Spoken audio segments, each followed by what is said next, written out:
After not seeing him for a month, John just thrust a divorce lawyer's business card at me without even asking, "Are you okay? Or how are you feeling divorcing a wife who doesn't work? Pay me $1,000 a month as alimony. Sounds good. Take care." John chuckled as he said this, standing beside him. Emily was wrapping her arm around his, wearing a similar smug expression. "Fine, let's divorce then." I said it so casually that John seemed a bit surprised, but he quickly shared his smile with Emily. Good thing John isn't much of a thinker. It makes my plan easier to execute. After the divorce papers got approved, I decided to start my revenge plan on both of them. I will make them cry as a celebration of my recovery. My name is Sarah Wolf. I'm a 47-year-old illustrator. I'd also work as a children's book author. I just love drawing. I have two childhood friends, John and Emily. They're important friends to me, and John is also my husband. It all started when John asked me out as I was heading to a different college after high school. I was surprised. I'd thought he was into Emily, but I couldn't say no to a confession from John, whom I had secretly liked. After some thought and consultation with Emily, I accepted John's proposal. Emily's behavior had been a bit problematic since teens, but she was still a dear friend to both John and me. However, Emily had a tendency to snatch other people's boyfriends and then dump them once they became obsessed with her, causing problems time and again. Her parents were concerned, so John and I often spent time with her to watch over her. John and I got married when we were 25, 4 years later. Emily brought her fiancé into our lives.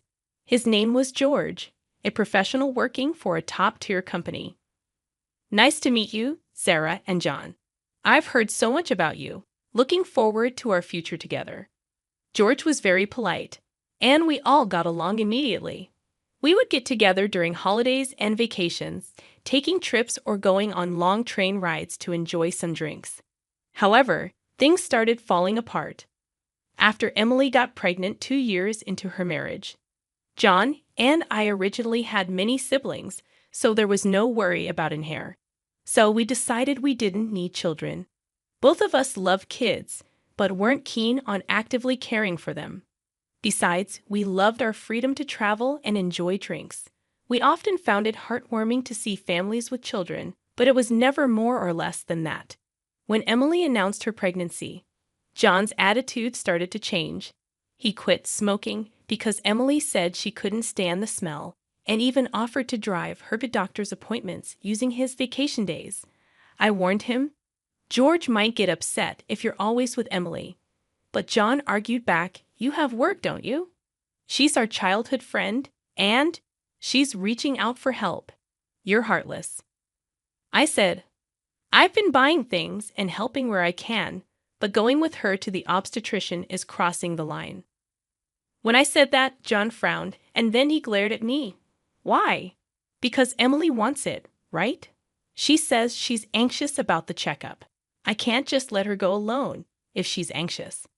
All the more reason for George to go with her, right? If you go with her every time, it's almost like you're the father of the baby in her belly. John, jealous? You're not going to get pregnant anyway, so what's the problem?" He didn't take my concerns seriously, and instead started to snap, saying I was being annoying. We had hardly ever had a fight during our marriage, but things changed when Emily got pregnant. Our arguments increased, and that didn't change even after Emily gave birth. In fact, John started spending even more time with Emily and their child, Emma. But when Emma was 6, an incident occurred. It had to do with the attendees of Emma's graduation ceremonies. The day before the graduation, John suddenly started rummaging through the closet. "John, what are you doing? Have a meeting tomorrow." John's workplace had a casual dress code, but there was a rule to wear a suit during client meetings, so he always kept a few suits ready. But they were all thrown on the bed now. No, just trying to decide what to wear for the graduation ceremony. "What? You're seriously thinking of attending the graduation?" "Yeah, George, can't make it. Emily asked me." "Wait, that's absurd. No matter how you look at it, I inadvertently raised my voice in denial. Immediately, John's face turned sour. I knew he occasionally picked Emma up from kindergarten, and I had done so myself when asked, yet it was nonsensical for a childhood friend who wasn't even a biological parent to attend a graduation ceremony. What? You still doubt me and Emily? I'm disappointed that you can't even help out. That's not the point. Point anyway. I'm attending the graduation tomorrow, so iron a shirt properly. John said that and abruptly ended the conversation, leaving me behind and going to the bedroom. I had no choice but to call Emily. Hello, Emily. About tomorrow.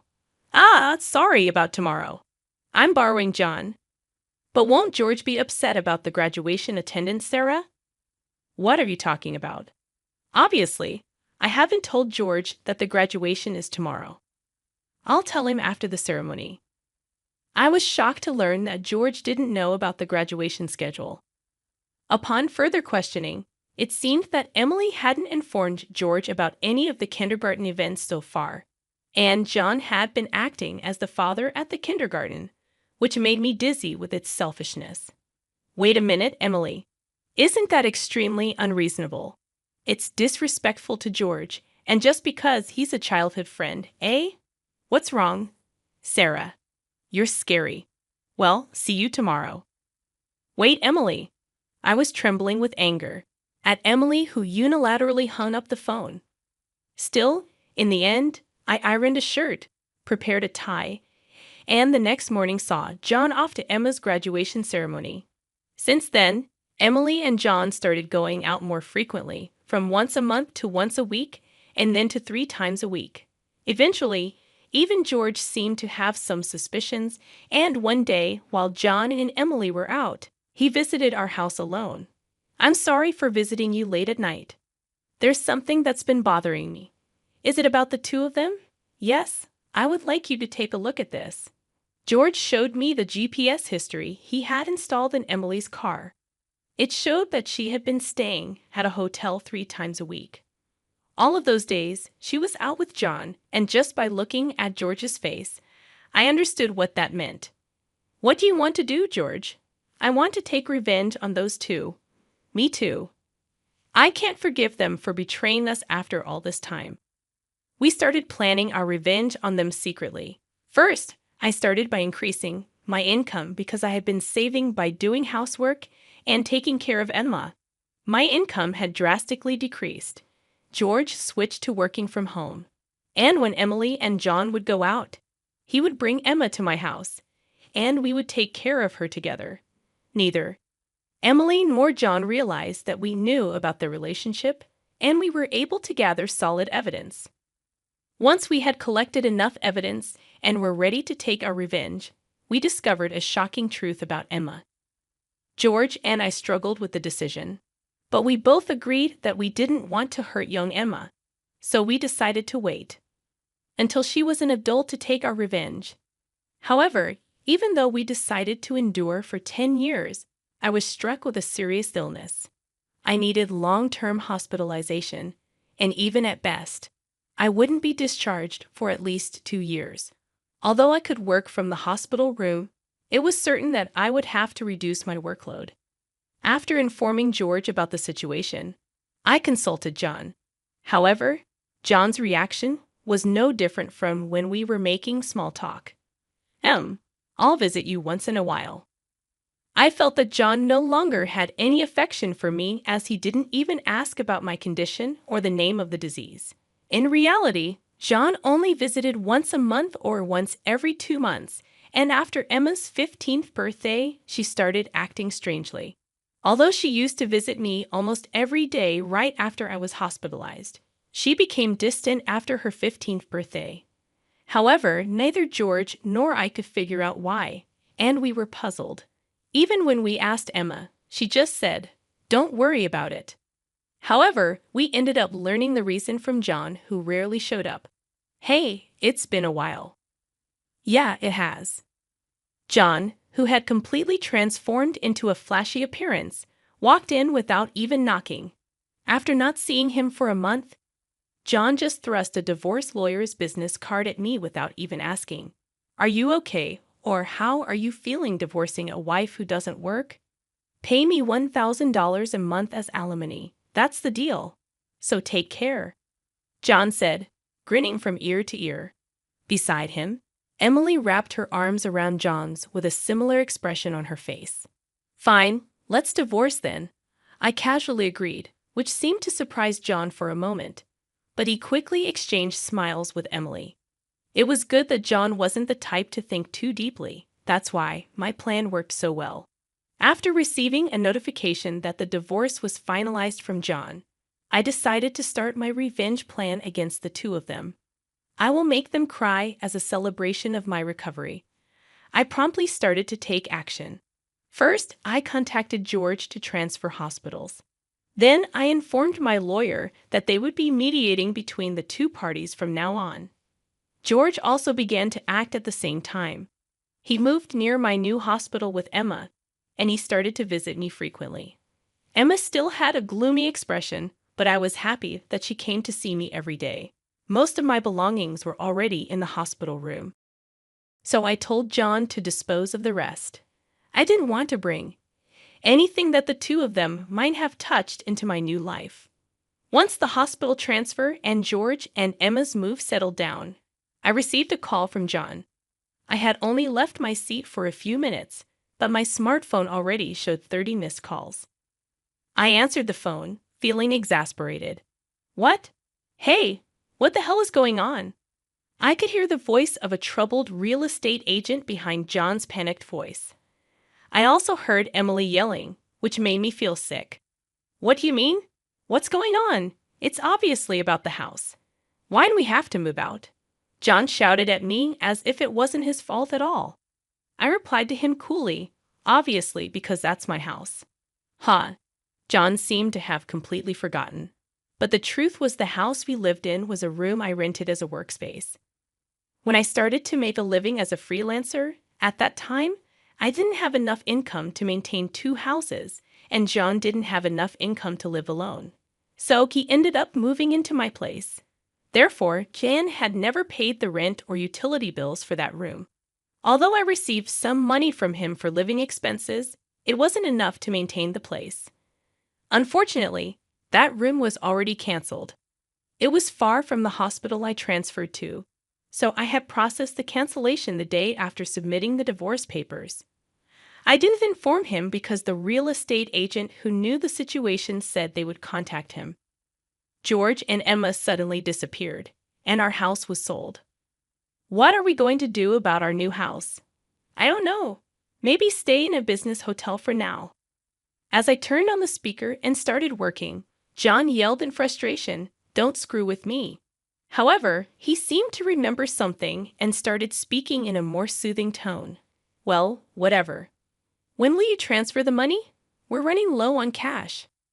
What are you talking about? Huh? Don't mess around. I told you to pay $1,000, didn't I? Oh, I don't recall agreeing to that. My nonchalant response was met with incoherent screaming from John on the other end of the phone. Apparently, he thought he could get money from me and had been squandering it. Even if he had $1,000 left, how did he plan to get by for the rest of the month? Hey, don't just stay silent. Say something. There's really nothing to talk about. My retort left John momentarily dumbfounded, but he soon started yelling again, growing increasingly annoyed. I addressed John in as cheerful a tone as I could muster. Anyway, we're basically strangers now, so please don't contact me anymore. You'll hear from my lawyer. Huh? Lawyer? Hey, wait a minute. I hung up without listening to John's response. He tried calling back several times, but I ignored it, and eventually the calls stopped. However, angry that I didn't answer, John started ignoring calls from my lawyer. He certainly had a childish side, but I never imagined he'd be the kind of person who didn't mind causing trouble for others. I sighed deeply at John's selfishness. A few months later, after a temporary discharge from the hospital, I visited John's parents' house. In front of me were John and Emily, both looking small and trembling. You telling my parents is a low blow. Oh, I just reported that we got divorced. Jan glared at me in response to my answer, but he shrank back under his father's stern gaze. Actually, I had a great relationship with my in-laws, even visiting and dining with them when John wasn't around. Despite being so well loved, I felt it was wrong not to share the details of our divorce. So I went to visit them. Is it true that you're remarrying Emily? Yes, it's true. True. Emily, Emma, and are going to start over as a family. What are you talking about? Your only family is Sarah. She's not my family anymore.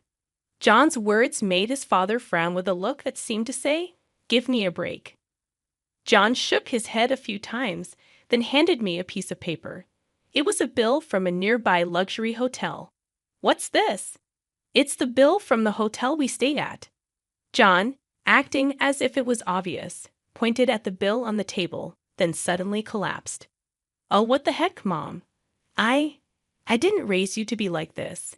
My mother-in-law, gasping for breath, was met with a look of disbelief from John. Next to him, Emily wore the same expression. Why are you so angry? It's just that the family is changing because I'm getting married. Plus, you'll have a grandchild, a blood-related one at that. Aren't you happy? You two didn't. My mother-in-law, looking as if she couldn't believe what she was seeing, glanced at Emily, then turned her gaze to me. Both my in-laws understood that I didn't want children and still treated me as their own daughter. Of course, they treated Emily, my childhood friend, similarly. But there was always a boundary between a daughter-in-law and a friend. I remembered Emily often complaining about that. So I was certain my mother-in-law wouldn't be happy about this situation, and Emily should have known it too. You dote on Emma, right? It'll be your grandchild, so you'll be happy, right? It's because she's a child I've known since she was little. Oh, but half of her blood is from John, right? Even after all this, Emily, showing no sign of remorse and acting as if she couldn't understand the problem, gave me goosebumps. At that moment, someone who had been silent until now spoke up. Enough already. It's disgusting, huh? Emma, who had been playing with her smartphone in the corner of the room, spoke to Emily without looking up. The room fell into a stunned silence. My dad is the only one I consider my father, whether we're related by blood or not. He's the only one. But you know, John has always been the one to attend your school events. I heard everything from Dad, how he was always informed of the event dates after they were over, how eventually even the events themselves were kept from him. But Dad always said I was his daughter, so I am his daughter, and I will never be yours. Emma glared at Emily as she said this.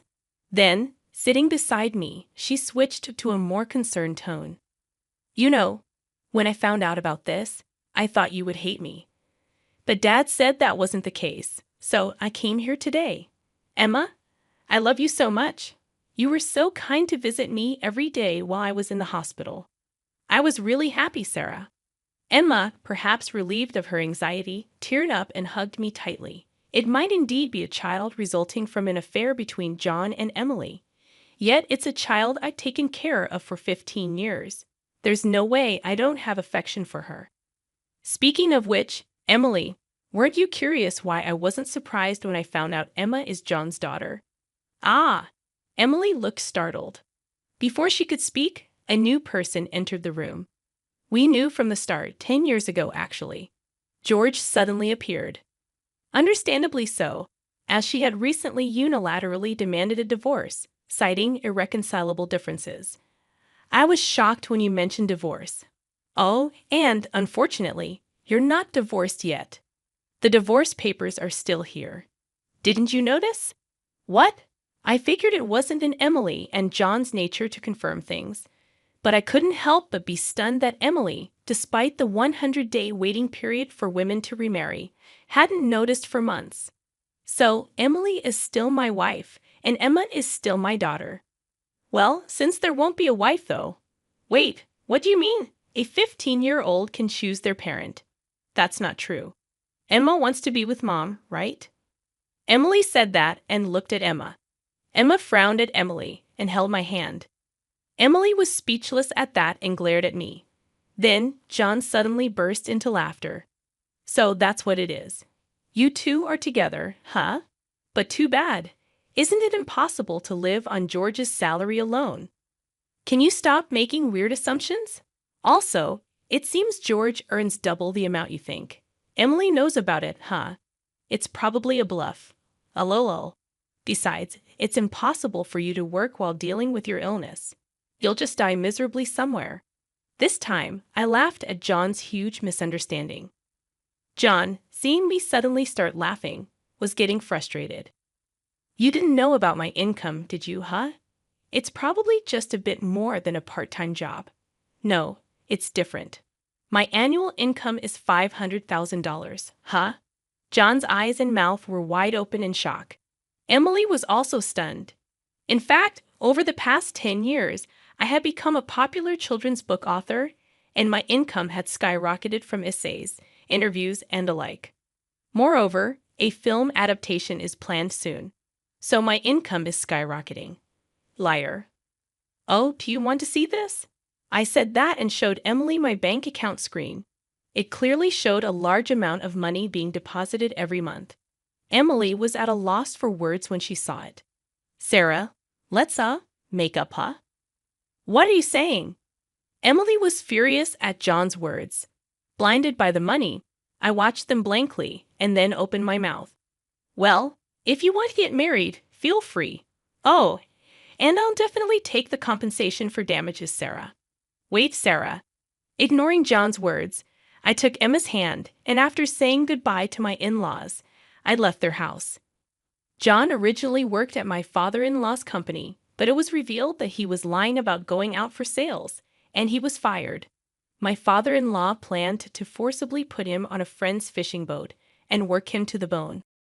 Working on a fishing boat was tough for an indoor-loving John, and he contacted me several times. But each time, I notified my father-in-law, and eventually, the calls stopped. Emily lost custody to George and got divorced. She seemed uninterested in John, who couldn't afford luxuries and didn't seem to chase after him.